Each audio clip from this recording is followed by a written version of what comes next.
improves, the toughness of the players.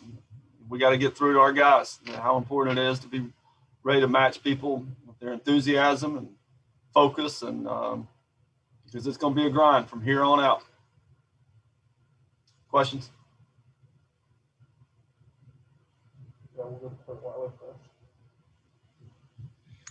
You talked about, I think most years, I mean, last year, I think you played 12 non-conference games before kind of starting conference play. I guess going into it just 3 games in, what are the added challenges of maybe you're still figuring some things out about your team and you're now playing conference opponents? We definitely are trying to figure out some things. We're staying with the same rotation. We've just got to get the right pieces of the puzzle.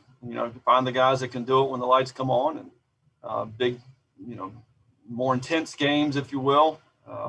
With a shortened season, it's just something about conference play. And, this league is real top to bottom. And, we just got to keep pushing. We got to get healthy too.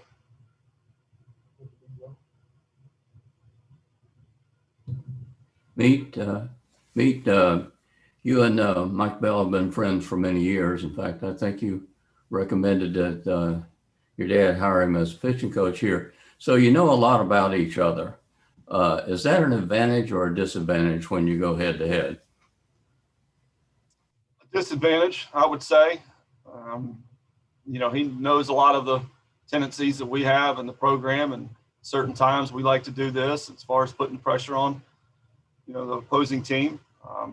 So the fact that I know him, we'll try to guess right a couple times and do some things to throw a wrench in his plans. But he's a good man. He's a really good coach, and it'll be fun. Will you guys grab like a beer at some point this weekend? And do you remember, did Mike consult with you at all when he was getting the Pitt job? Did he talk to you about it? Did you see it coming? And do you remember, his decision in going to Pitt? Well, 6 o'clock, 8 o'clock, that's after the game ends. That'll be past our bedtime for that beer. But, he, consulted with me in regards to what I thought about, him going up, and, he's enjoyed it. His family's very content, and, we're happy as heck for him. You talked about rotation staying the same. How excited are you to see Parker and how he responds? Because obviously that was unlike anything you'd seen in his kind of short career here, how he handled that first game. Definitely was. And he threw the best bullpen he's thrown since he's been here. He's got that it factor of, really wanting to succeed. He cares genuinely about his teammates, and he's passionate about what he does. And, again, that bullpen, I'm looking for him to be back to, the way he was. The big misses, and when he did those strikes, it was more middle. And, that's just not him at all. And, but he jumps right back on that horse, and we're excited. Do you expect to have Elijah back this weekend? Not sure yet. It'll probably literally be a game time decision. And if we don't use him Friday, we can get him ready for Saturday. And Sunday, it's just literally day by day. So about to work him in just a second here to see where he's at and see how it feels.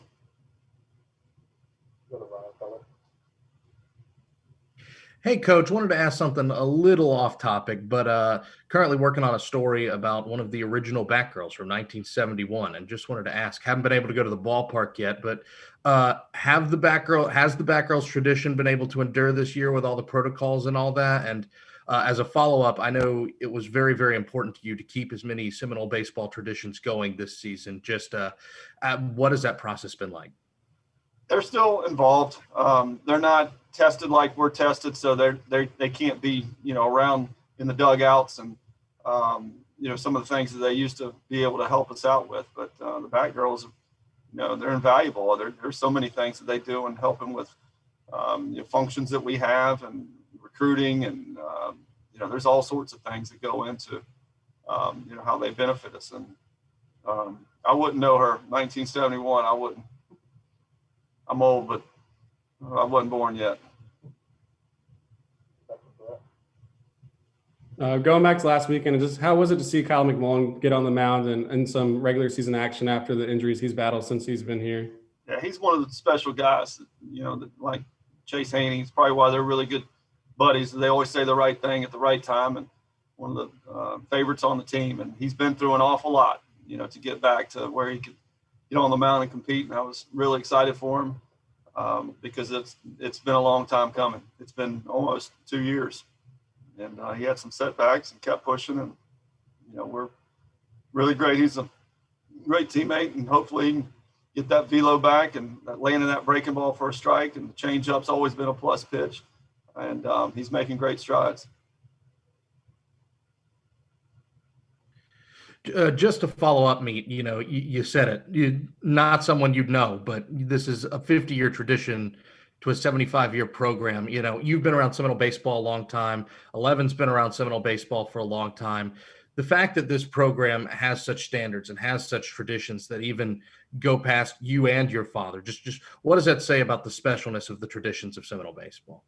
It is neat. Not a lot of people have them, and they bring an awful lot to a lot of things that guys just makes their job easier. We can just focus on this, that, instead of having to get bats and go get foul balls and do stuff before ball games that has to occur. And it is neat. I'm not sure how many programs have them, but the ones that don't, they should. What would you say contributed to the struggles with command out of the pen this weekend, and just what do you expect from those guys this week? Brett, the fact that we had never seen it in the fall or the spring, I got to go to just opening weekend jitters. And I really believe that was the case. Again, the more times they're out there, the better off, the more slower the heartbeat is. And because, again, we had never seen that from any of those guys that ran out. Command was never an issue with any of the guys that did struggle with command. Hey, Coach, we often focus on the younger guys in the pitching staff, especially in that starting pitching staff. But to have a guy like Connor Grady to be a guy to maybe shut the door and win a series for you, also be a mentor for some of those younger starters. What has he kind of meant so far early on?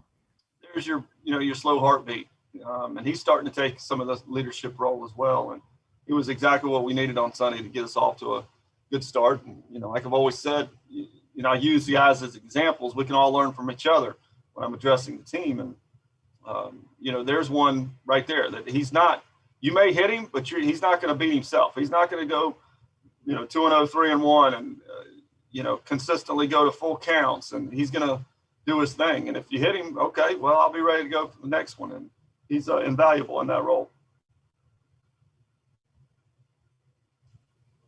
I know you were happy for Mike Bell when he did get the job at Pitt. Obviously, you guys go back so far, but was there any part of you that started, questioning like when it was ever going to be your turn, if you were ever going to get the sort of shot and opportunity that you always had been waiting around for? I mean, I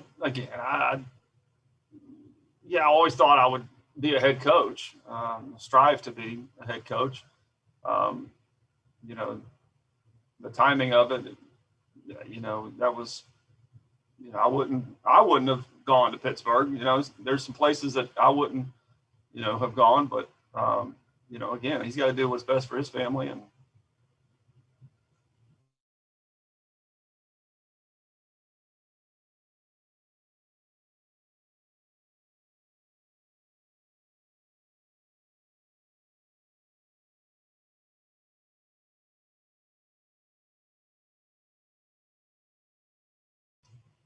Hey guys, I accidentally muted everybody, but I think we were done there with Coach. We're going to have Connor Grady and Dylan coming in. So hang tight, I'll go get them, okay?